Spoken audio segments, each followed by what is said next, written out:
attempt to do anything. And if you've already achieved that, okay, tell me that you find some real good things going on, then you could start this. But others, I don't recommend it until you found peace, doing this several times until your thoughts are no longer an inhibition to your purpose. So once you deal with that, you have your tape next to you, and you're going into it.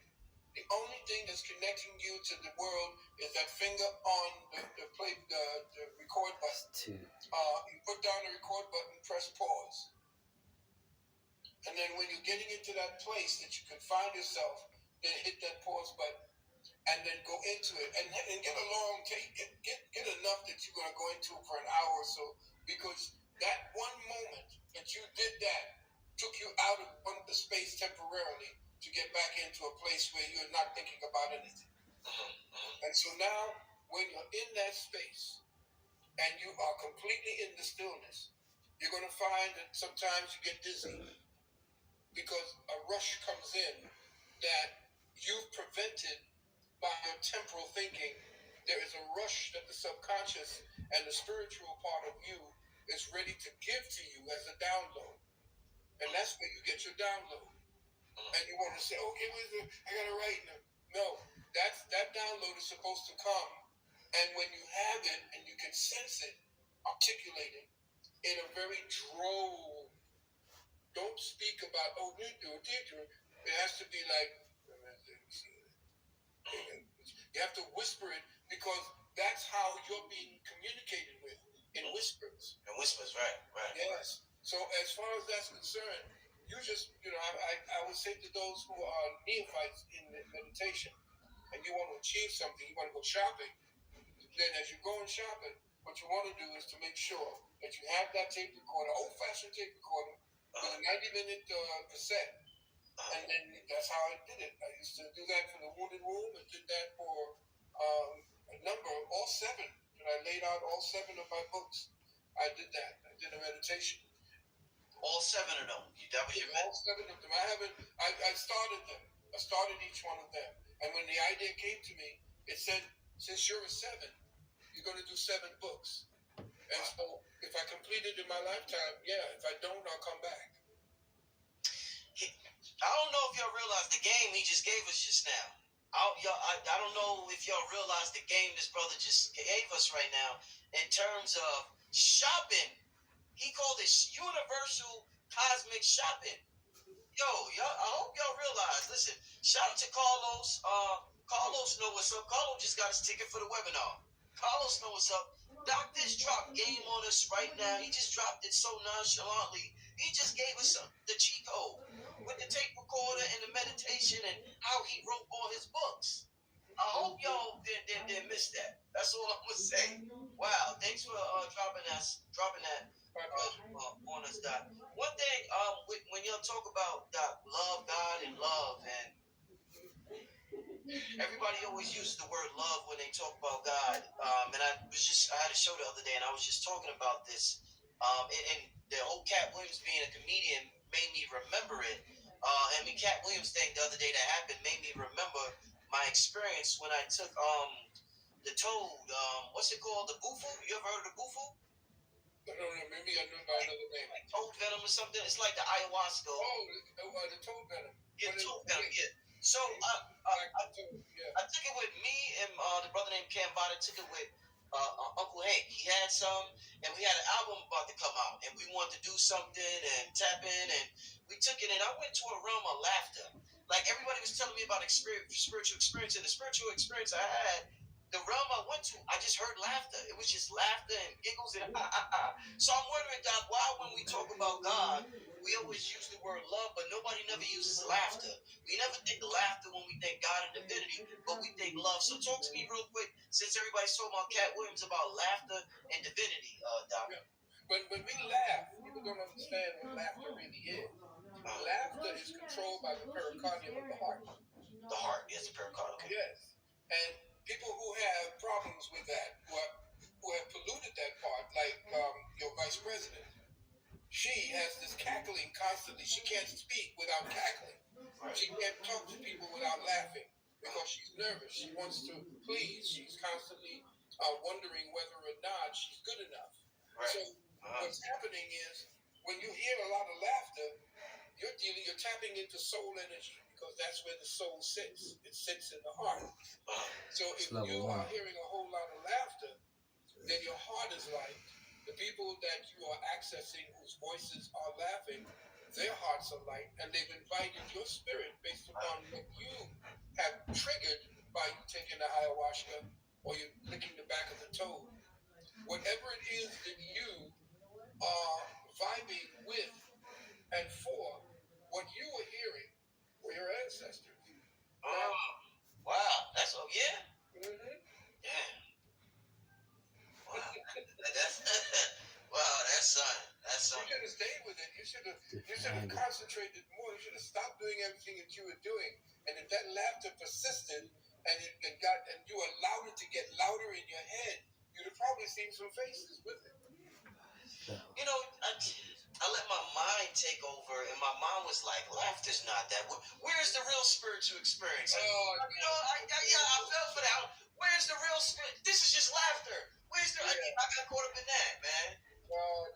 You went in there with a pre-assumption of what you are going to receive, and that destroys the meditation. The thing about it is, I went into a tank. They used to have this sensory deprivation tank, and I went in there the first time expecting I'm going to have this experience. I'm going to leave my body, and I'm going to do all this thing. I was terrified the first time. Yeah. Because what came in was all of what I experienced as a child. There's a lot of brutality, and that really was the part that I had to cut it short. So when I began to become greater and more, when I did more practicing in my meditation to ease my mind to forgiveness, because that's when I went back to Trinidad to my grandfather, who was the persecutor, and he didn't even recognize me when I was sitting right across from him. And my mother was there at the side, and it was so interesting because as he was sitting there, he kept looking at her and not at me. And I guess he thought I was some kind of tax collector or something like that. But he talked and talked for a while I was sitting there, and he just kept looking at my mother. And so then he said, "Okay, so how are the children doing?" He always wanted to know what I was doing because I ran track. I was pretty fast back in Trinidad, and I ran track. So he says, "Is he running track? What is he doing now? How are the kids doing?" And he said, and then my mother said, "But Daddy," he says, "Philip is sitting right next to you." And he couldn't look at me. Right. He couldn't look at me. And when he did look at me, he burst out crying. And so at that point right there, I forgave him. And so when I came back another year or so later and I did the deprivation tank, I went into a beautiful place. Right. Because if you don't forgive and get rid of, you can teach history because, those who are persecuting you from what you don't know about them. When you know who your persecutor is, you know how to act. You can either be violent, take up a gun and shoot them, or you can ignore them, or you can move and go where you have to go and not be bothered by them. So there's a place where you can go so that you can be at peace, but the first thing you must do is to forgive yourself for even participating in somebody else's karma. You see? And so once that forgiveness is happening, once you have released that burden, then everything opens up for you because the universe is quite spectacular. It's we who give it away. We interfere with everything that it has to give. Doc, when you talk about the parasitic elite and things of what's going on,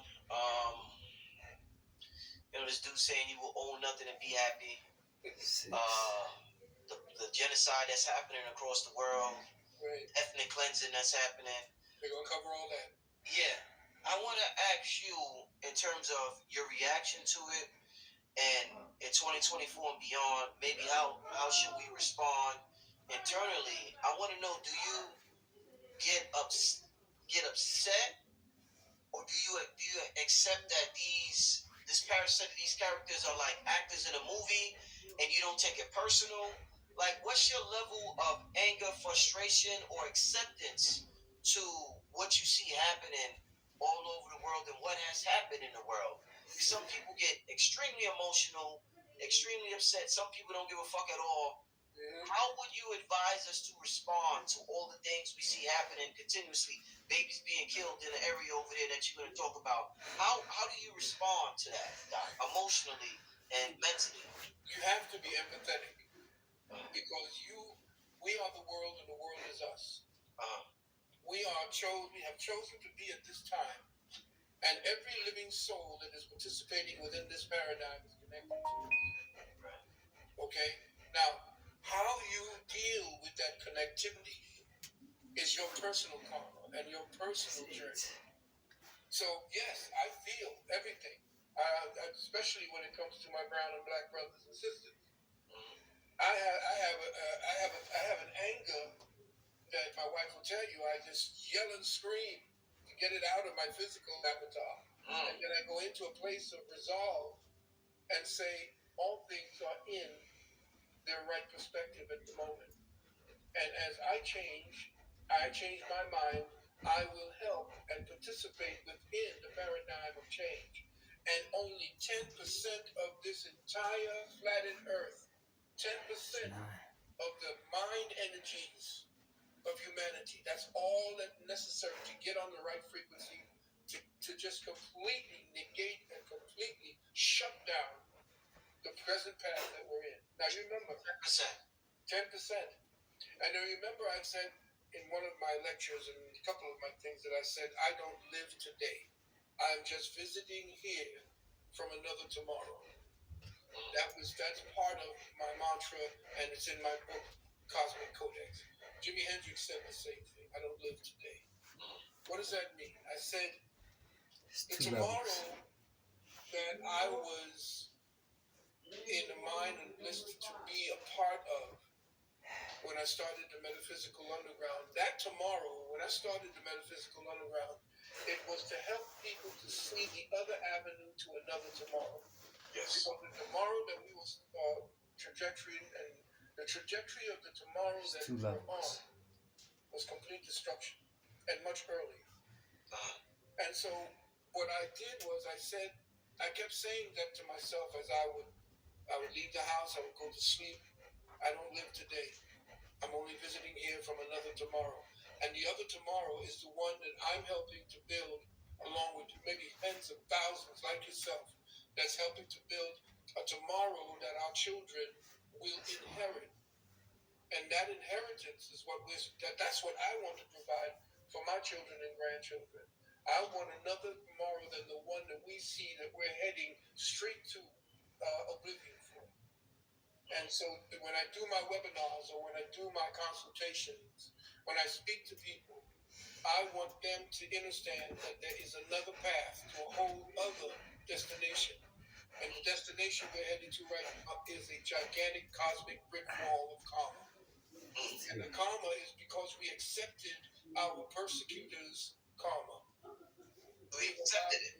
Yes, we've accepted it. We're participating. Check this out. This is where Bucky lays when he sleeps. Look at what Kat debating in it. Look at what Kat was telling you about how trifling. And you've been saying that for years. These people, they are scum. They don't care. You have to remember, the people who are their mentors don't believe in an afterlife. They don't believe in a reward afterlife. They believe everything is here and now. That's the satanic. The satanic does not believe in an afterlife. They believe that this is the life. This is all there is. And there are gods that make sure that this is either heaven or hell, and they have to give you hell first before they can make their heaven. They keep telling you, you'll see it. They say that how when the time comes and the Messiah comes, every Khazar will have 100 slaves. And you're the slave. You're the people who are the cattle. This is what religion does to people's minds. And what you're looking at is a religious war. You're watching a religious war. This is one guy's God, one guy's idea of God against another guy's idea of God. This is how sick we've become. And they're the ones ones running Hollywood. They're the ones running everything, the banking system, everything. And we call them the deep state. And the deep state essentially has been doing this for the last 100 years. This is the plan for the last 100 years, even more, 150 years. And that's how far we're going back in the webinar. So you can understand the origins of how you have become, how you've been born into this, to change it, to destroy this particular seed that was planted back then. I want soldiers in the mind first before you start picking up any kind of weapon. Because if you don't know what you're fighting for, it's going to fight you back. And that's what they're doing. Right. You know, using Denzel Washington as an example, he's a movie star, and he's played in many movies. People love all his movies. One of the best actors, a lot of people say, of all time. One role that stands out though is a role where he played a bad guy, training him. I want to ask you, considering Earth is a movie that we come down here, we're all actors in this thing. Do you think that, you're the great Reverend Dr. Phil Valentine, do you think, was there a role where he was a bad guy the same way he was a bad guy? Yeah. Was you one of these parasitic elites at one time, do you think? No, I was a crazy son of a bitch. What are you talking about? You know exactly? Yeah, I know exactly. I did a past life regression. Oh, shit. And the past life regression, I did it also with, I forgot the name of a fool's friend. And in that past life regression, when I went into the meditation, I went in so deep. And what I was doing was looking out at something. And it was a whole army of people, but it was not an army of people. There was an army of people, but there was an army of dead. And I was standing on a pile of dead people. Wow. And when I looked down, I had this sword with blood on it. And there was nothing but dead people and skulls on it. And it was like I'm looking through the eyes at what it is I was seeing. And somebody say that, well, you were looking through the eyes of a demon and all that. No, it was me. I felt very close and personal. There was no walking. There was none of that. I became part of what it is that is in my mitochondria. Okay? And when I did that, I was standing there, bloody, and I was a conqueror. I was a crazy son of a bitch who liked to kill. And so when I came out of it, there was sweat, tears, crazy. And then I had some flashbacks on it. And ever since that happened, I was having dreams of that same picture. And when I would look out at the horizon, I would see the same thing would happen. There would be these people, there were these entities who fought. It was like the end of a battle. And then when I looked up, that's when everybody knelt. So I knew that I was leading some crazy thing that I was doing. And that was me in my egotistical space, probably, wanting to conquer, wanting to own, and so forth.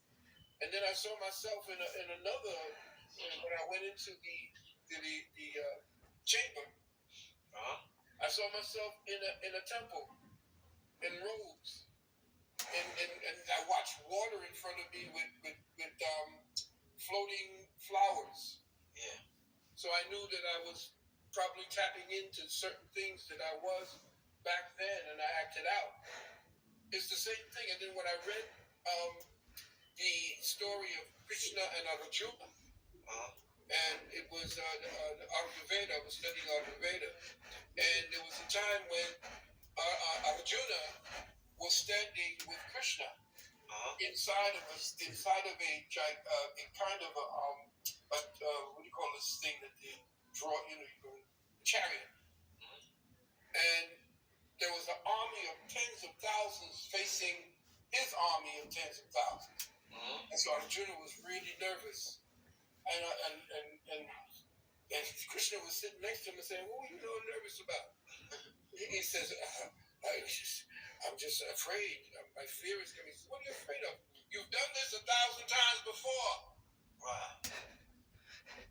And he said, "What?" He said, "Yes." He said, "This is not new for you." He said, He said, "Enjoy it." Oh. Yeah. So you see, so that right, I left that alone, and I said, deep, right? Deep, yeah. I'm glad I asked. Yeah, you got some stories, Doc. Old time, man. I mean, when you're in your mid-70s, you're playing around with those numbers. You know, you've gone through a lot. So yeah, man. But yeah, we got man. Listen, man. I can ask you a question for hours, man. You done been through. You done had so many experiences. yeah. You done lived 10 lifetimes in one life, Doc. Well, no, I think I was kind of reversing and trying to get back to a better state with all the lives that I had had. Yeah. It was crazy, you know, and I don't know what I can say about my life that others would want to say, but I really don't care. You know, I enjoyed myself. I enjoyed, you know, the times when I was young and crazy and dangerous. You know, I mean, I was pretty wild. You know, I've been out there. I've done everything. I've run in music, met all the superstars. I mean, I've run track and, you know, broke a record back in the day when I was young. I mean, I went through some really crazy things, and I'm very happy that I did. I laughed like hell my whole life, and I'm happy with the wives that I've had. I don't give, you know, the wife that I have right now is my soulmate. She came back, and we laugh like hell. We laugh at the same things. You know, I enjoy my life. Anybody asks me if I want to do it over again, if I have to do this life over again, yeah, I'd do it. Woo! Wow, man, that's something. That's something. I want to talk about now. Time is just flying by talking to you. Damn, Doc. Time is flying by talking to you. Yeah, I'm not gonna. I'm gonna take a couple of questions from the chat. I'm not gonna have y'all come on here, but I'm gonna take about 3 questions from the chat. But let me ask you this, Doc. Just studying you, studying Bobby Hemmett. When I first got this information, I'm like 19 years old. One of the first things that it allowed me to do, when you talked about the metaphysical underground, one of the names you gave this movement was the Dark Matter Think Tank. Yes. And one of the things that you and Bobby helped me to do is to make my relationship with darkness better.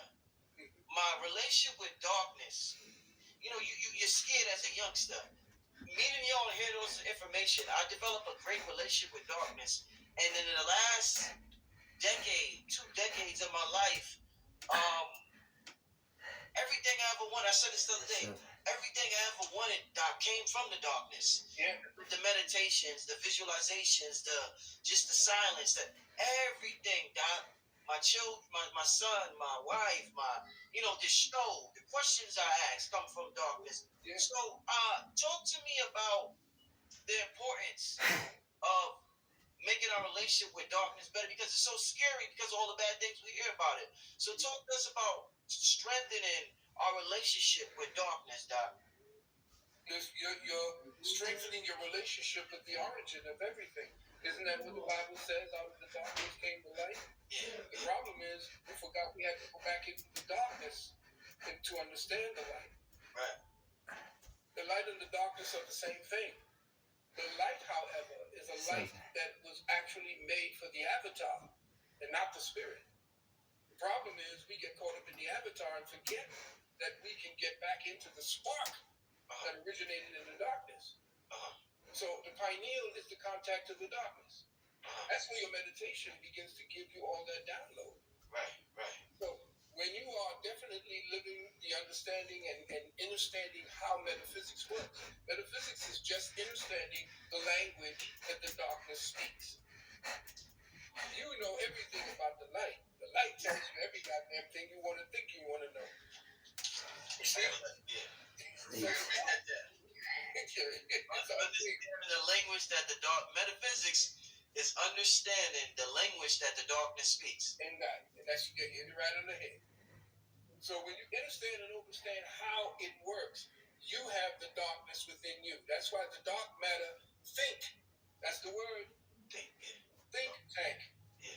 You see? And so understanding how the darkness works, you can use it for whatever purpose you want. Because the darkness is about either you controlling it or it controlling you.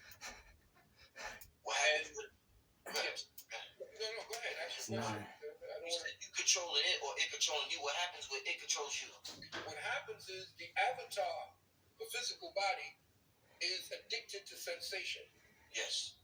So the addiction drives certain people when they tap into the darkness. That's what the satanic energies are about. Oh. So the satanic energies is to enhance your addiction. And that's why the people like the Jay-Z's and all of these, they living their life and they're doing all this kind of real ratchet stuff that their handlers gave them.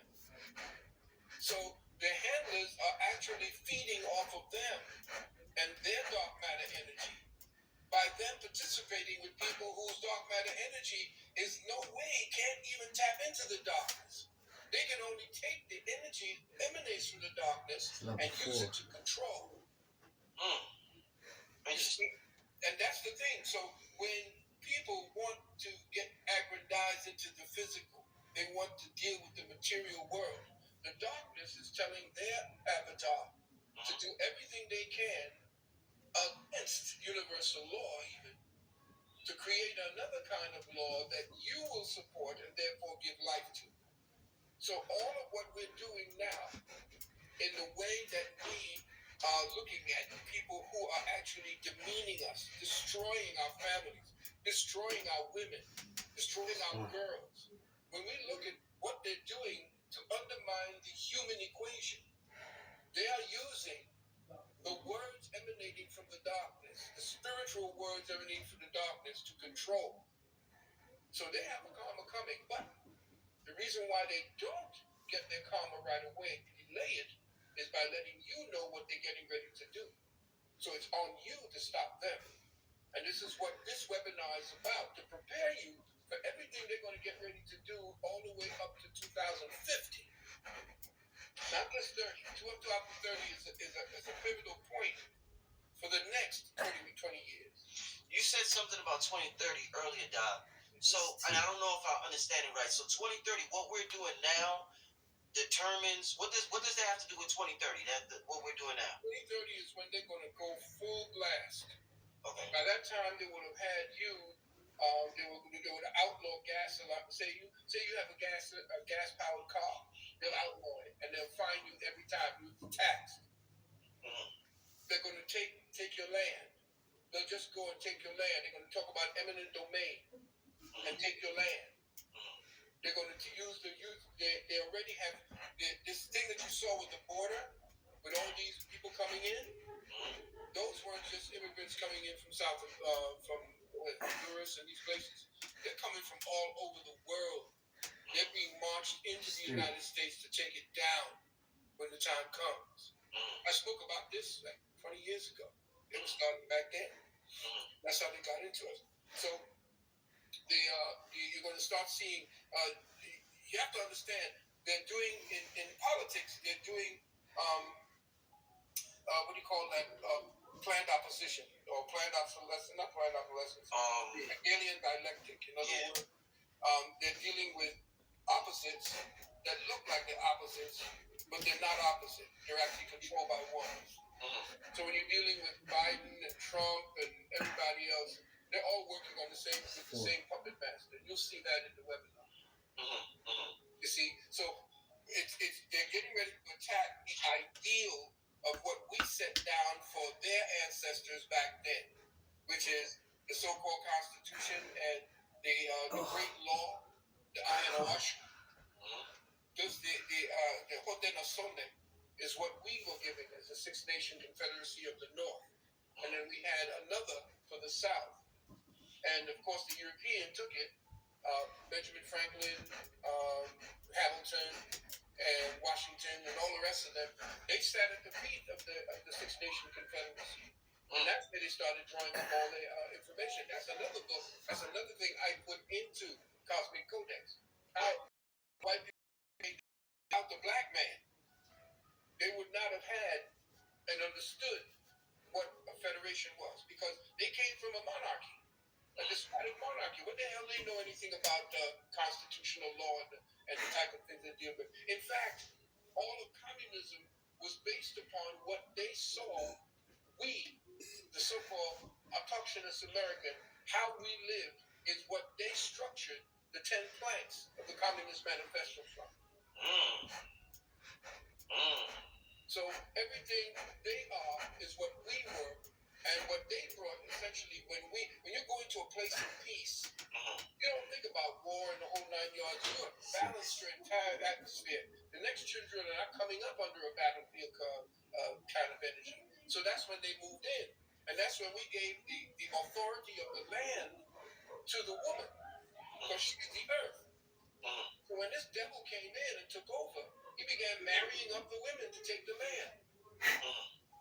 So a lot of what we put down, he came in and mutated, destroyed everything, took the 10 Commandments, the whole Bible.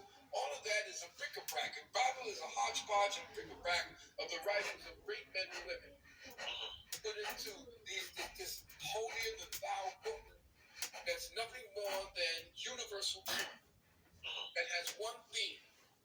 Man is favored by God.